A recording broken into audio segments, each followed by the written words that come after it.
ترجمه او تفسیر. وړاندی کوونکی مفتی عبدالاحد خاکسار.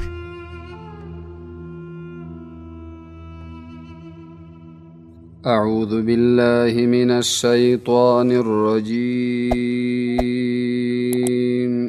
بسم الله الرحمن الرحیم.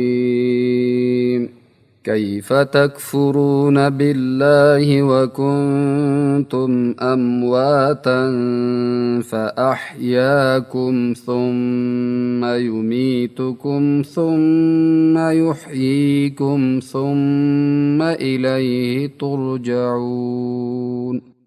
هو الذي خلق لكم ما في الأرض جميعا ثم استوى إلى السماء فسواهن 7 سماوات وهو بكل شيء عليم.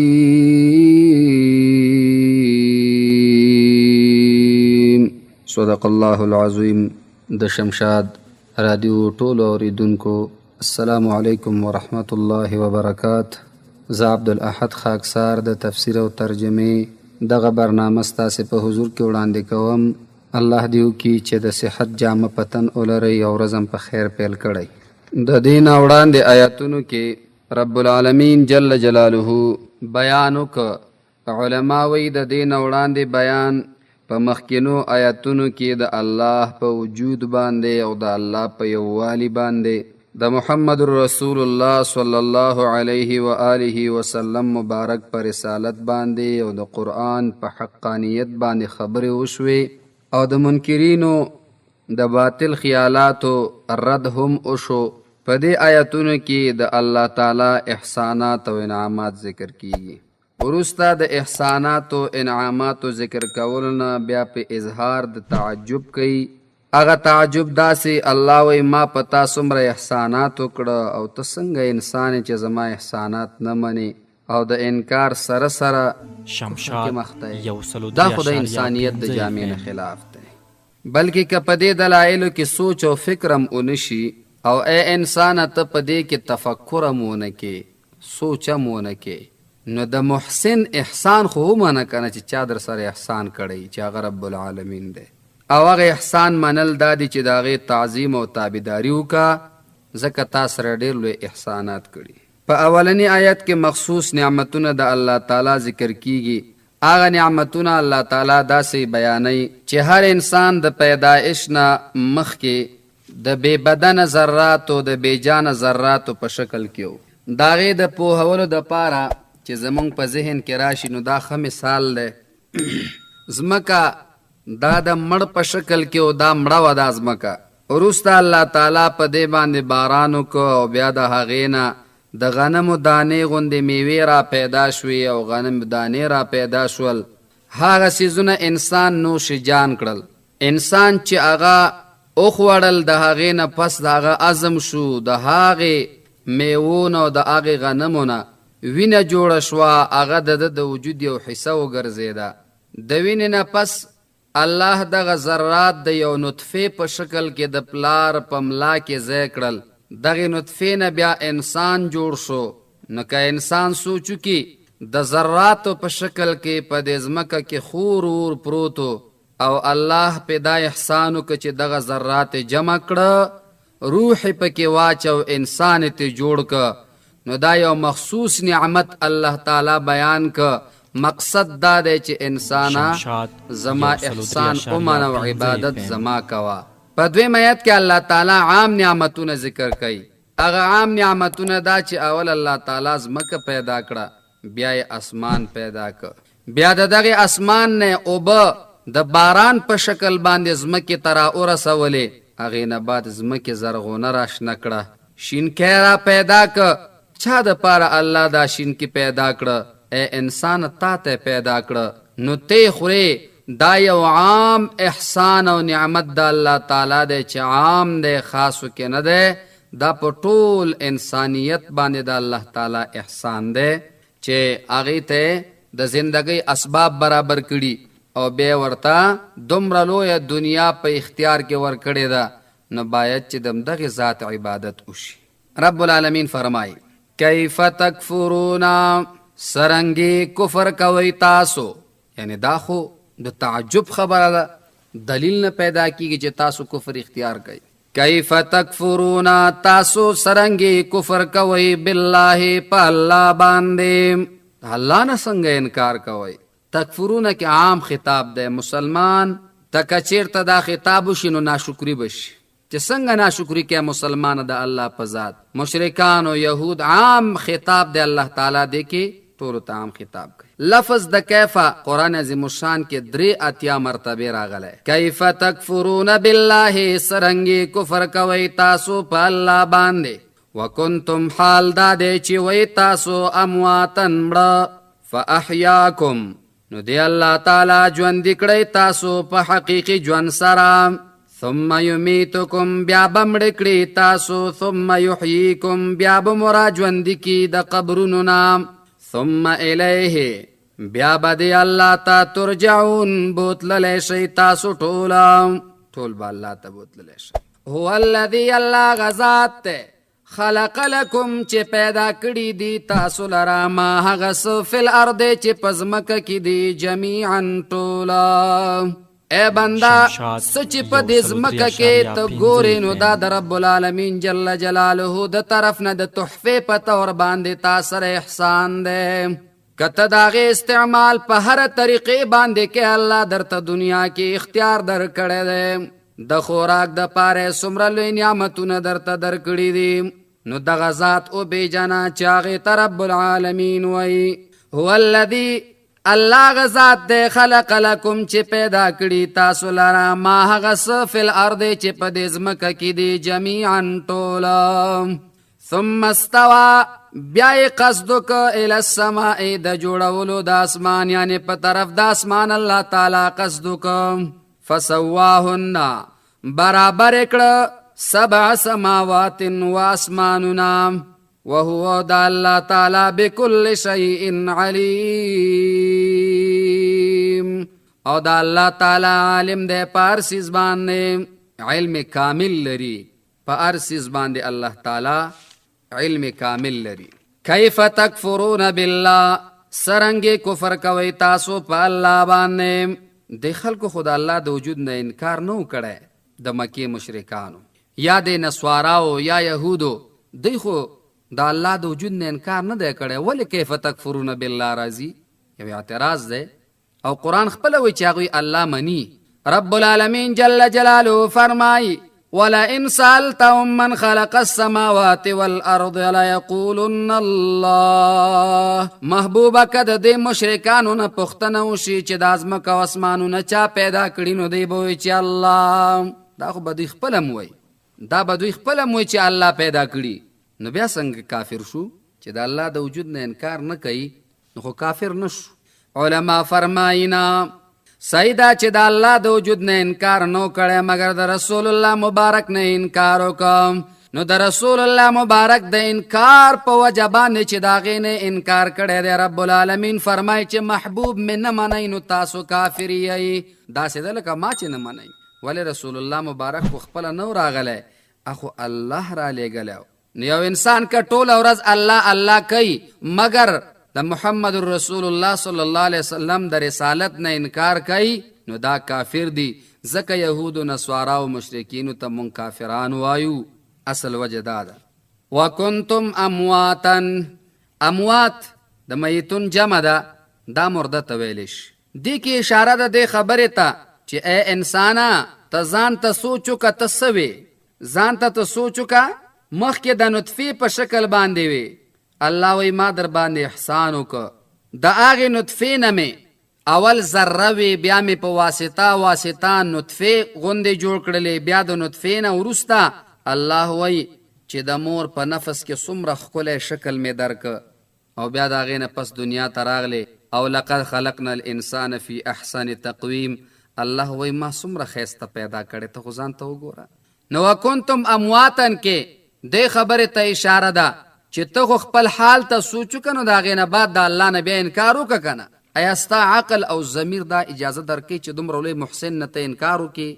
وکنتم وی تاسو امواتن مړه. د موت لفظ قرآن عظیم الشان کې 159 کرته استعمال دی، خو په 11 معنو باندې راغلی. فاحیاکم نو ژوندي کړی دی الله تعالی تاسو، ثم یمیتکم بیا بمړه کی تاسو، ثم یحییکم بیا بمرا ژوندي کی د قبرونو نام. وکنتم امواتن کې خو یا حقیقت ته اشاره ده چې تاسو په اصل کې د منی په شکل کې یو نطفه وای. فاحیاکم ژوندي مې کړی. یا علما وای کیف تکفرون بالله، څرنګه تاسو کفر کوئ ناشکری کوئ په الله باندې. وکنتم وای تاسو امواتن جاهلان، فاحیاکم نو ژوندي کړی تاسو پر علیګلو د پیغمبر صلی الله علیه وسلم باندې. ځکه دا ناپوهی الموت جهل احیا، دا ناپوهی چې دا نو دا هم د ژوندو د پاره مرګ ده ناپوهی. نو فاحیاکم را ژوندي کړی تاسو سمانا یعنی علم درک، د علم په زیور باندې سنبال کړی او ژوندي کړی، د علم روح درکې واچو. صحابه کرامو سره چا خبرې مخکې نه کولې، خو چې محمد مصطفی صلی الله علیه وسلم راغی داغه علم د برکت الله دوی ته دومره علم ورک چې بیا به دنیا سلامي تراتلل. نو وکنتم امواتن وی تاسو مړه په جهالت، فاحیاکم نو ژوندي کړی د علم په زیور باندې. د احیا ماده قرآن عظیم الشان کې 188 دفعې راغلې ده، په 2 معنو استعمالیږي. وکنتم وی تاسو امواتن مړه، فاحیاکم را ژوندي کړی تاسو، ثم یمیتکم بیا بمړه کی تاسو د دې دنیا نه بم بیا په پرده کې هغه طرف ته بم واړی، قبر ته بلاړ شي. ثم یمیتکم بیا بمړه کی تاسو، ثم یحییکم نو بیا بژوندي کی تاسو د قبرونو نام، د قبرونو نه بم را پاسئ. الله فرمای په ورځ د قیامت کې ودا سیوی دا انسانان لکه اغا خواره واره شوي ملخان، دقه سی بدوی د ځمکو د خپل قبرونو را پاسي انهم جراد منتشر. ثم یحییکم بیا بژوندي کی تاسو، ثم الیه ترجعون بیا به تاسو دی الله ته ورځئ، دی ته بیا بوتللی شئ، حساب کتاب به در سره کوي، احسانات در سره کړي. ثم الیه ترجعون اشاره دی ته د انسان مخکې نه وي الله جمع کړي، انسان در نه جوړ. بیا چې څومره وخت درته لیکلی و په دې دنیا کې د ژوند تیر د هغې نه بعد بیا وفات کړې، ستا جسم بیا بې جانه شه، روح ته واغستلی شه، بیا په دې جهان کې بیرته خور اور شوې، ذرې در نه بیا جوړ شوې. مخکې چې څنګه ذره ذره وي هغسې ذرات در نه بیا جوړ شو. ولې انسان چې په قبر کې کېښودلی شي او هغه خاورې شي، نو هغه خاورې بیا خواره واره شي، نو بیا ترې نه ذرات جوړ شي. الله وایي څنګه مې چې مخکې د ذراتو نه را جمع کړی وې او بیا یو انسان ښایسته صورت والا مې در نه جوړ که.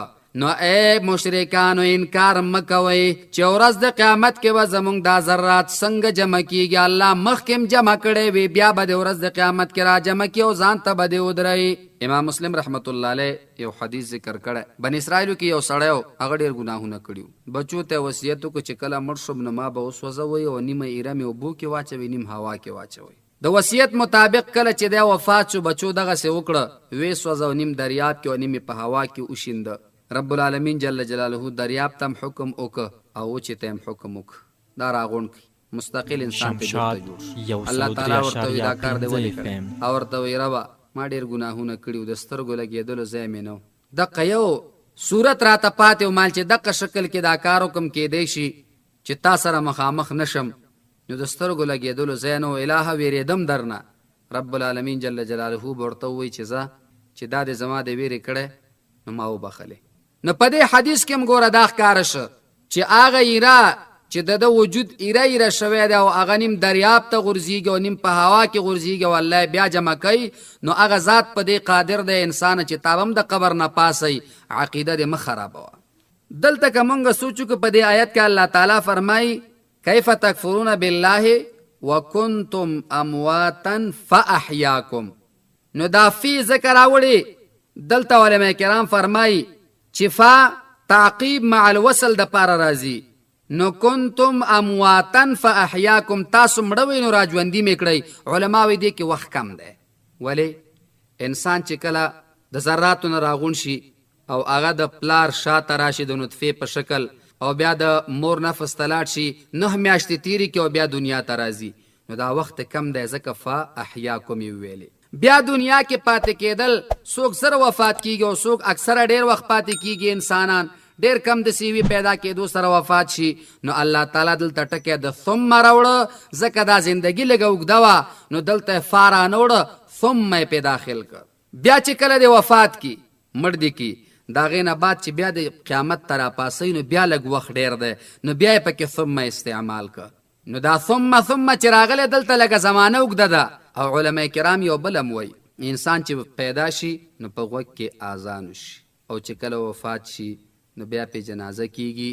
دا ولې دا اذان ولې کوي او دا جنازه ولې کوي؟ دلته علما فرمایي منځ کې یو پټ راز دی. الله انسان ته عقل ښیي.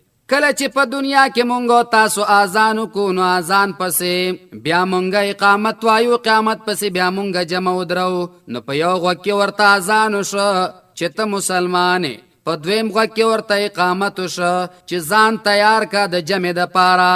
نو دریم چې په جنازه کیږي نو د اقامت او د جمع ترمنځ چې څومره لږ وخت دی انسان ته الله تعالی وایي چې دومره لږ وخت دی زندګۍ کې دی، پام کوه په غفلت کې ګوره تیره نه کې، مرګ ته تیار اوسه، مرګ هیروم. نو خلاصه د کلام دا شو چې دا څو زندګیانې ذکر شي، خو که مونږ تاسو سوچ وکړو نو دلته د قبر زندگی خو ذکر نشوه صراحتا، ضمنن ذکر ده مگر صراحتا ذکر نه ده. دا ولې ګوري الله وی چې نوې ما دنیا ته راوړلې، بیا زندگی درکړه، ټولو ولیدلې چې فلان ژوندی دی، بیا دې پسې بیا درته مرګ راغی او د مرګ اعلان دې وشو، خدای په اماني دې واخسته دنیا نه، بیا دې د قیامت ورځې ته ژوندی کوي. نو دې کې خو قبر رانغی.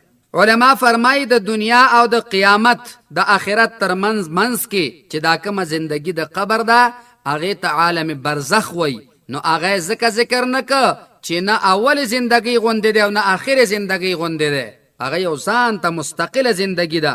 علما فرمایي چې په قبر کې ثواب هم شته او عذاب هم شته. که چا نیکي کړي وي اجر به ورته الله ورکي، او که چا بدي کړي وي الله مکنو هغې ته به سزا ورکي. او د قبر زندگی د قرآن عظیم الشان د نورو آیتونو ثابته ده، مگر دلته صراحتا ذکر نشو چې د قبر زندگی ځانته ده. وی علما فرمایي چې د قبر زندگی د خوب مثال لري، د دنیا د زندگی تکمیله ده او د آخرت د زندگی مقدمه ده. نو دا تر منځ ده، نو ځکه یاد نکړی شو، ځکه دا یاد نکړی شو. او نور ثابت دی په احادیثو کې رسول الله مبارک په دې باندې اوږد بیان کړی، خپل ځای کې به انشاءالله بیا په بحث کوو. هو الذي الله غذات ته خلق لكم چې پیدا کړي ستاسو د پاره ما هغه څه فی الارض چې په ځمکه کې دی جمیعا ټوله. خلق لكم کې دا لام د انتفاع د پاره دی، ستاسو د فایدې د پاره الله تعالی څه پیدا کړي. ما فی الارض هغه څه چې په دې ځمکه کې دی جمیعا ټول.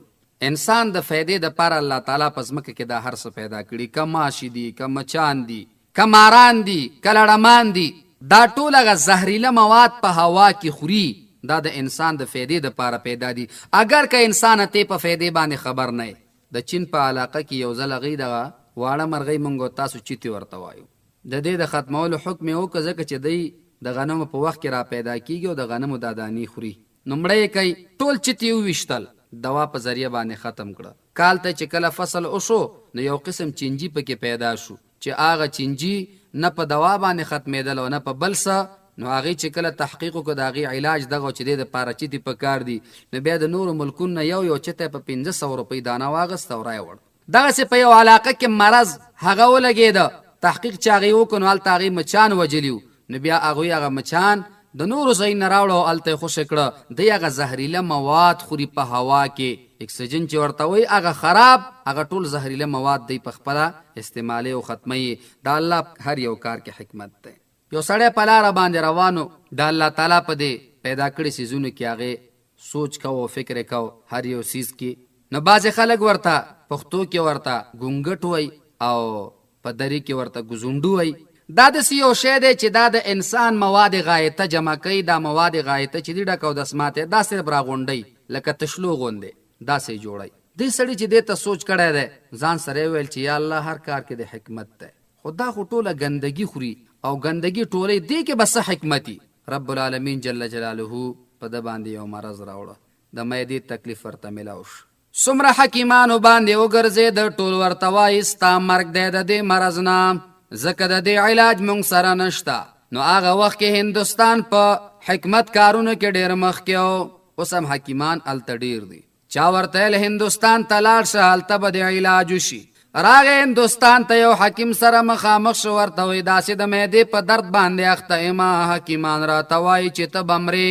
سړي چې کله معاینه وکړه ورته وایي صاحبه ما سره د علاج ته خو هغه علاج ډېر سخت دی هغه به ته استعمال نه کړې. شمشاد 103.15 او ورته وایي چې ګونګټ پیژنې دا ګزونډو؟ وایي چې هو. وایي دغه چې دا کم تشلې غوندې جوړی دا به 15 دانې خورې ته به ورسره جوړ شي. سړي ویل خدایه دا څومره سخت شو. خو راغی مرګ ډېر تریخ دی. نو هغې نه هغه 15 دانې راواخیستل او هغې استعمال کړه. خدای تعالی جوړ کړ. بله ورځ کښتۍ کې ناست دي او په دریاب کې یو قسم هوا راغله. د دې کښتۍ ته هغه اوبه غورځئ راغورځئ. ټول ملګري وایي یا الله خیر یا الله خیر یا الله خیر. خدای سم نه وایي. کله چې دریاب غاړې ته ووت نه ملګرو دي ته ویل صاحب تا خو نه د الله تعالی حمد ویل نه د تعریف وکړه باید چې پناه خو دې غوښتلی وی ته چې غلی ناست وې. او ورته وایي صاحب دا هوا چا لوځولې وه؟ وایي الله. وایي چې دا کښتۍ چا بچ کړه؟ وایي الله. وای مونږ د چا یو؟ وای د الله. وای بس ما یو ځل د الله په کارونو کې کار لرلی دومره او د سمات یې را باندې خوړلی دی دومره ډېری د سمات یې را باندې وخوړه. د هغې نه بعد ما د الله سره واده کړی چې یا الله ته څه وایې بس زه به هغې کې کار نه لرم. بس که الله مې غرقي او که روغ مې پرېږدي د الله په کارونو کې کار نه لرم. نو د الله په کارونو کې کار لرل په کار نه وي. مشران وایي د الله په کارونو کې او د بجلی په تارونو کې ګوتې وهل په کار نه دي. خو دریم ورسره زه صافه کومه چې د الله په کارونو کې او د بجلی په تارونو کې او د خلکو په جیبونو کې ګوتې وهل په کار نه دي. نو هو الذي الله غزاد دی خلق لکم چې پیدا کړي تاسو د پاره ما هغه څه فی الارض چې په ځمکه کې دي جمیعا ټوله.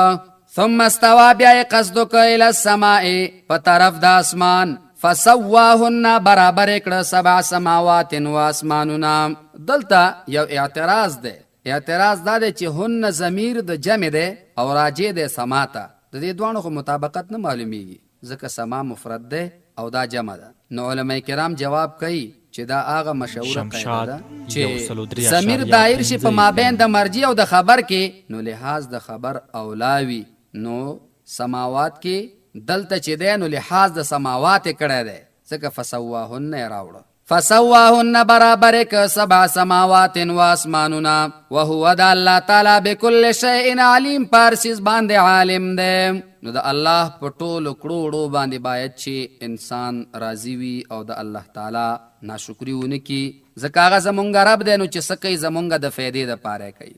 کیف سرنګې تکفرون کفر کوئ تاسو بالله په الله وکنتم حال دا دی چې وئ تاسو امواتن مړه فاحیاکم را ژوندي کړئ تاسو ثم یمیتکم بیا به مړه کي تاسو ثم یحییکم بیا به مو را ژوندي کي د قبرونو نه ثم بیا الیه دی الله ته ترجعون بوتللی به شئ. هو الذي الله هغه ذات دی خلق لکم چې پیدا کړي تاسو د پاره ما هغه څه فی الارض چې په ځمکه کې دي جمیعا ټوله. ثم استوى بیا یې قصد وکړه الی السماء په طرف د اسمان یعنی د جوړولو د اسمان. فسواهن برابر ک 7 سماوات و اسمانونه. دلته یو بل اعتراض هم دی هغه دا دی چې دلته الله تعالی فرمایي چې ځمکه پیدا کړو بیا اسمان او بل ځای کې الله تعالی فرمایي والارض بعد ذلك دحاها ځمکه د اسمان نه بعد غوړېدلې ده. دا خو تعارض ښکاري. علماوی تعارض نه دی نفس د ځمکې پیدایښت چې دی هغه د اسمان نه مخکې دی او اسمان ورپسې دی. بیا د دې ځمکې نه فایده اخیستل د انسانانو دپاره چې هغه جوړ شو ځمکه هواره شوله دا بیا وروسته د اسمان د پیدا کېدو نه شوی دی. نو تعارض ختم شو. فسواهن برابر ک 7 سماوات و اسمانونه وهو د الله تعالی بكل شیء علیم پارسیز باندې عالم دی. صدق الله العظیم. اللهم صل على سيدنا ومولانا محمد وآله وبارك وسلم عليه. سبحان ربك رب العزة عما يصفون وسلام على المرسلين والحمد لله رب العالمين.